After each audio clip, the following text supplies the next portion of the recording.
네, 여러분 안녕하세요. 주인장입니다. 지금 오늘은 이 연락에 어려워하시는 분들을 위해서 이 연락에 대해서 설명을 드릴 건데요. 제가 연락을 하는 방법에 대해서는 몇 차례 얘기를 하고 넘어간 적이 많은데 이 총체적인 흐름과 개념 그리고 기법에 대해서 오늘 좀 정리하는 시간을 가져보려고 합니다.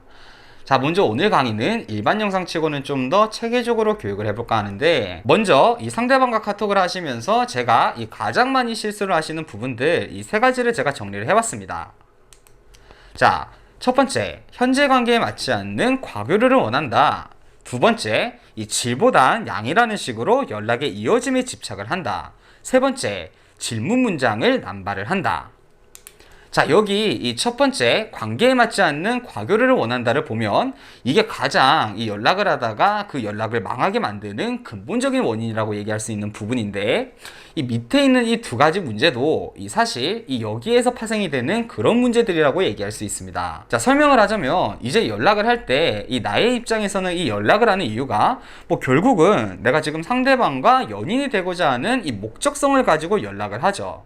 그러다 보니까 이 흐름이 전부 이성적인 쪽으로 초점이 맞추어지는 겁니다. 즉, 상대방은 지금 나와 연락을 하는 것이 여지는 있을 수 있으나 아직까지 나처럼 확고하게 이 사람과 연인이 되기 전 이 사람을 알아가는 식으로 그런 식으로 연락을 주고받는 것이 아닌, 그냥 연락이 오니까 크게 나쁘지 않으니까 지켜보는 정도의 감정 상태인 경우도 많은데, 나는 지금 확고하게 이 사람과 연락을 주고받는 목적이 뚜렷하다 보니까 이 상대방 입장에서 부담스러울 수 있는 교류를 하게 되는 것이죠. 이 대표적으로 드러나는 문제가 이제 내가 가지고 있는 호감을 드러내는 것이 문제가 되는데, 물론 호감을 드러낸다는 것이 나쁘다라고 얘기할 수는 없지만, 이 내가 호감을 드러냈을 때 상대방은 좀 어떤 입장에 처해지느냐, 나와의 관계를 1차적으로 결정을 해야 하는 그런 입장에 처해집니다. 상대방이 미처 나에 대해서 다 알기도 전에, 나를 충분히 판단하기 전에 그 전에 내가 호감을 드러내고 내가 연인 관계를 바란다는 것을 암묵적으로 선언한 것 같은 그런 형태의 교류가 이어지니까 상대방 입장에서도 이 압박감을 받게 되는 것이죠. 생각해 보세요. 내가 이성관계라고 느끼지 않는 사람이 갑자기 나한테 호감 표현을 합니다. 그런데 더욱이나 이 사람이랑 내가 지금 생활권이 겹쳐요. 안 보고 지낼 수 없는 그런 사이예요. 그럼 우리 입장에서 어떨까요?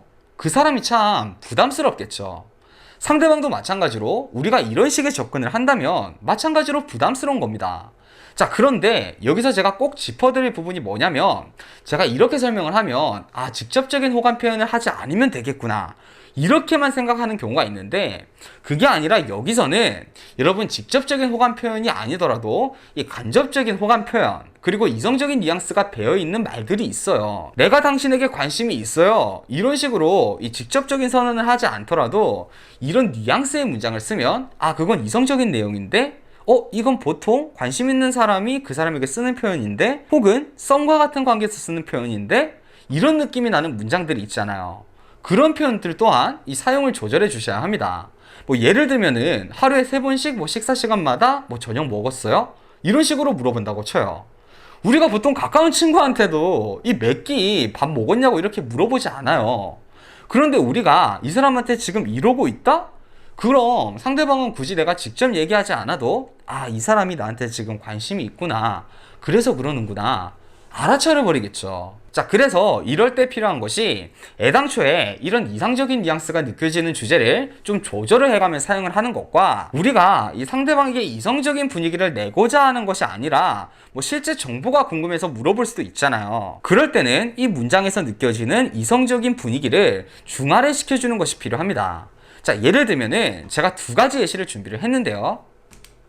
자, 밥은 먹었어요랑 지연아 너는 어떤 영화 좋아해? 이렇게 두 가지를 준비했어요. 사실 여러분, 이 두 가지가 이성적인 뉘앙스가 함유가 되어 있는 문장들이란 말이죠. 자, 그런데 이 두 가지를요 여러분, 이성적인 뉘앙스가 풍기지 않는 식으로 바꾸어 보는 겁니다. 자, 밥은 먹었어요 같은 경우는 이런 식으로 표현할 수 있겠죠. 배고파. 야, 밥 먹었어? 지연아 너는 어떤 영화 좋아해? 야, 요새 영화 재밌는 거 뭐 있냐? 자, 이런 식으로 이 질문을 먼저 하는 것이 아니라 뭔가 내 이야기를 말하는 것처럼 얘기를 하고, 거기에서 파생되는 질문을 덧붙이는 형태로 질문을 하면 지금 내가 이 질문을 하는 것에 대한 타당성을 부여를 하고 그 문장에서 느껴지는 이성적인 뉘앙스를 줄일 수가 있습니다. 자, 그리고 여기서 두 번째, 연락의 총량에 대해서 얘기를 좀 할 건데, 이거는 여러분 10년 전에도 그렇더니 지금도 여전해요. 이 사람들은요, 그 썸의 기준을 연락의 총량에 많이 대입해서 생각을 하시더라고요.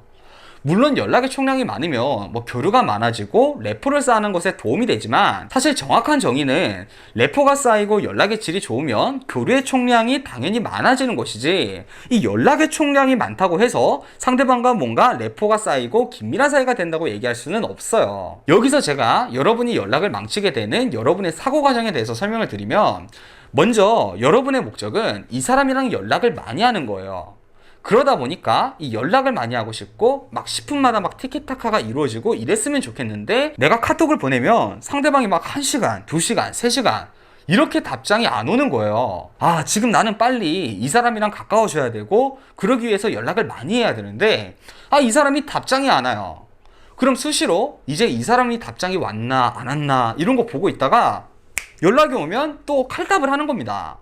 그런데 여기서 사실 일반적으로는 상대방이 답장이 텀이 늦으면 내가 곧바로 연락을 그렇게 하는 것은 좋은 선택지라고 얘기할 수는 없거든요. 사실 어느 정도 상대방이 답장을 하는 템포에 맞춰서 연락을 해주는 것이 일반적으로 나은 선택지인데, 그렇게 하지 않고 이 칼답을 하는 이유가, 나는 지금 이 사람이랑 연락을 많이 하고 싶은데 이 사람은 나한테 연락이 느린 이유가 이 상대방이 나한테 관심이 없어서 느리다, 이렇게 생각하고 싶지는 않은 거예요. 그래서 어떻게 생각을 하냐면, 아, 상대방은 원래 연락이 느린 스타일이야, 이렇게 생각을 하거나, 아, 상대가 연락할 수 있는 시간이 작으니까 이때 빨리 많이 연락을 해둬야겠다, 이런 식으로 생각을 해서 상대가 답장 오는 것만 기다렸다가 바로 답장을 해서 나도 한번 칼답을 받아봐야지, 이런 심산으로 연락을 하는 겁니다. 근데 이제 이 상대방 입장에서는 연락이 와 있으니까 여기에 대해서 답장을 해야 하는 뭔가 압박감이 있거든요. 이 압박감이 가중될수록 연락 자체가 편하지 않고 연락하기가 싫어지겠죠. 그래서 이럴 때 해야 하는 생각은, 여러분 연락을 하실 때 한 번에 내가 바로 상대방과 가까워지는 교류를 해야지, 이건 내 입장에서만 원한다고 이루어지는 것이 아니에요. 한 번에 뭐 만남이나 전화통화나 뭐 거기에서 급진적으로 친해지는 뭔가의 에피소드가 일어난 게 아니라, 정말 연락하는 게 카톡 메시지에 국한되어 있으면 이 형태의 교류에서는 그게 어렵단 말이죠. 그러니까 지금 필요한 것은 연락을 주고받는 사이라는 이 관계의 관성을 더 견고하게 만드는 것이 우선시 돼야 되는 겁니다. 뭐 상대가 좀 늦게 연락하면 나도 좀 늦게 연락하다가 뭐 또 한 번 서로 비는 시간에 밀도 있게 얘기하고, 뭐 또 평소에는 그냥 간헐적으로 연락을 좀 하다가, 이렇게 연락을 진행하셔도 여러분 불안해하실 것이 없으니까 너무 조급해하지만 마시고, 또 여기에 관해서는 제가 관련 영상을 준비 중에 있으니까 제가 나중에 업로드 되면 따로 이 영상의 댓글에 링크해 두겠습니다. 자, 그리고 이거 세 번째, 질문 문장을 남발한다. 자, 이건 제가 너무 여러분한테 많이 강조를 한 부분인데, 여러분 질문은 상대방을 압박하는 압박문입니다. 왜냐하면 이 질문은 상대방에게 답변을 해야 한다는 의무감을 부여를 합니다. 그런데 이 연락을 할 때 할 말이 없으면 뭐 마음은 또 상대방의 말을 이끌어내고 싶고, 그러다 보니까 질문을 굉장히 많이 사용을 하시는 겁니다. 자, 질문이 이렇게 많이 반복되면은 뭐 상대방 입장에서는 왠지 뭔가 내가 취조를 당하는 것 같고, 또 질문이라는 것이 이 상대방 입장에서는 지금 나를 아는 것이 아니라 자신을 드러내는 것이잖아요. 그러니까 상대방 입장에서는 이미 나한테 관심이 있는 상태라면 뭐 상대방도 스스로 이렇게 자신을 드러내고 싶으니까 그 교류에 집중할 수가 있는데, 이 상대방이 나에게 크게 관심이 없는 상태에서는 내가 관심 없는 사람에게 뭐하러 나를 드러내겠어, 이런 식의 생각을 하게 된단 말이죠. 그리고 나를 드러내길 요구하는 이 질문 자체도 귀찮고 불편해지겠죠. 그래서 특히나 이 할 말이 없는 상황 같은 경우는 상대방 또한 나한테 크게 교류에 중점을 두지 않고 있는 경우가 많은데, 이럴 때는 상대방에게 질문을 할 것이 아니라 이 나 자신을 드러냄으로써 상대방의 관심을 끌어야 하는 것이죠. 그리고 그러기 위해서는 질문이 아니라 내가 내 이야기, 내 스토리를 상대방에게 들려주고 상대방이 나에게 관심을 가지게 만드는 것에 집중을 해야겠죠. 자, 이렇게 이 연락을 하실 때 여러분이 빈번하게 하시는 실수와 해당하는 문제들마다 이 해결책에 대해서 기초적으로는 그 개념을 제가 여러분에게 말씀을 해드렸는데, 자, 그렇다면 이런 문제를 언어적인 기법으로는 어떻게 해결할 수 있을까? 그 방식 3가지 알아보도록 하겠습니다. 자, 다음에 이 3가지 개념에 대해서 말씀을 해드릴 건데, 관성을 유지하는 것이 더 중요하다, 상대방 관심에 활용하기, 스토리 사용하기, 자, 이 세 가지 개념을 제가 말씀을 드릴게요. 제가 앞서 살짝 말씀드렸지만 여러분 연락을 하실 때 상대방이 나와 그렇게 가까운 교류가 아닐 때에는 이 교류를 발전시키는 것보다는 이 연락을 하고 있는 지금 단계를 더 견고히 하는 거, 유지하는 거, 그리고 상대방에게 내가 너와 연락을 주고받는 사이라는 것을 안정적으로 인지를 시키는 것에 더 집중을 해야 한다고 말을 했죠. 처음에 상대방과 연락을 주고받을 때 상대방이 나한테 답장을 잘해준다고 하더라도 이게 절대 안정적인 관계가 여러분 아니에요. 상대방이 나랑 연락을 해보다가 뭔가 자신의 기준에 맞지 않거나 뭔가 느낌이 오지 않는다면 내 연락을 다 씹고 관계를 끊어버려도 전혀 이상한 게 아니거든요. 그러니까 여기서 무리하게 뭔가 이성관계로 관계를 전환하려다가 실패를 하면요, 그 사람과 다시는 연락을 주고받지 못하고 심지어 뭐 친구 사이도 못하는 그런 관계가 되기 십상입니다. 그래서 여기서 중요한 것은 이 안정적인 관계를 단계별로 확정시켜 나가는 것이 굉장히 중요한 겁니다. 예를 들면은 뭐 가끔 연락하는 사이, 연락을 일주일에 한 번 하는 사이, 빈번하게 연락하는 사이, 한 번 연락할 시에 밀도 있게 연락하는 사이, 이런 식으로 내가 상대방과 어떤 단계에 있는지를 먼저 생각을 하고 그 다음 단계로 넘어가는 것이 굉장히 중요해요. 그럼 어떻게 이 단계마다 넘어가느냐? 먼저 지금 해당하는 단계에서 어느 정도 머무르는 시간이 필요합니다. 예를 들면 이 사람과 내가 뭔가 가끔 연락하는 사이고 아직까지 연락도 뭐 한두 번밖에 연락을 안 했는데 갑자기 내가 매일매일 연락하려고 한다면 리스크가 생기겠죠. 그런데 뭐 이미 한 10번 정도 연락을 했고 그런 사이일 때는 뭐 어제 연락을 했다가도 오늘 한 번 더 연락을 해도 상대방 입장에서 그렇게 크게 부담스럽지가 않죠. 그리고 나면 이때부터는 뭐 예전에는 뭐 일주일에 한 번 연락을 했다고 하면 그 뒤에는 뭐 3일에 한 번 이런 식으로 연락을 해도 상대방이 부담스러워하지 않는 단계로 확장이 되는 겁니다. 그래서 제가 지금 관계를 확장하는 것보다는 지금 이 관계를 유지를 하고 상대방에게 지금 현재 해당하는 관계를 안정적으로 인지시키는 것이 더 중요하다, 이렇게 말씀을 드린 겁니다. 여기에 해당하는 기법들은 짧게 얘기하기는 너무 모자라니까 앞서 말했듯이 제가 곧 영상 업로드를 할게요. 자, 두 번째, 상대방의 관심사 활용하기. 자, 참 여러분 당연한 얘기죠. 할 말이 없을 때 이 상대방의 관심사에 대한 얘기를 꺼내오면 좋죠. 자, 그런데 여기서 지금 제가 이 뻔한 얘기를 굳이 얘기하려는 이유가 뭐냐면 여러분 관심사는 단순히 상대방이 어느 정도 관심이 있고 뭐 이런 걸 두고 얘기 주제로 꺼낸다고 되는 것이 아니에요. 예를 들면요, 여러분 저는 취미가 노래랑 좀 마술, 피아노 여기에 관심이 많아요. 그런데 누가 저한테 뭐 노래나 피아노 뭐 이런 얘기를 꺼낸다고 해서 그쪽도 그걸 좋아하세요? 와, 저도 그걸 좋아하는데, 이런 식으로 대화를 하진 않아요. 그런데 제가 정말 좋아하거나 지금 현재 뭔가 굉장히 관심이 있는, 뭐 저를 예를 들어서 지금 저희 사무실에서 그 직원분들이 전부 지금 철권에 빠져 있는데 뭐 지금 철권 얘기를 한다거나 혹은 뭐 드론, 카메라 이런 얘기를 한다면 뭐 저는 직업이 유튜버니까 저는 거기에는 확 관심이 끌릴 거란 말이죠. 이걸 구분을 잘해야 합니다.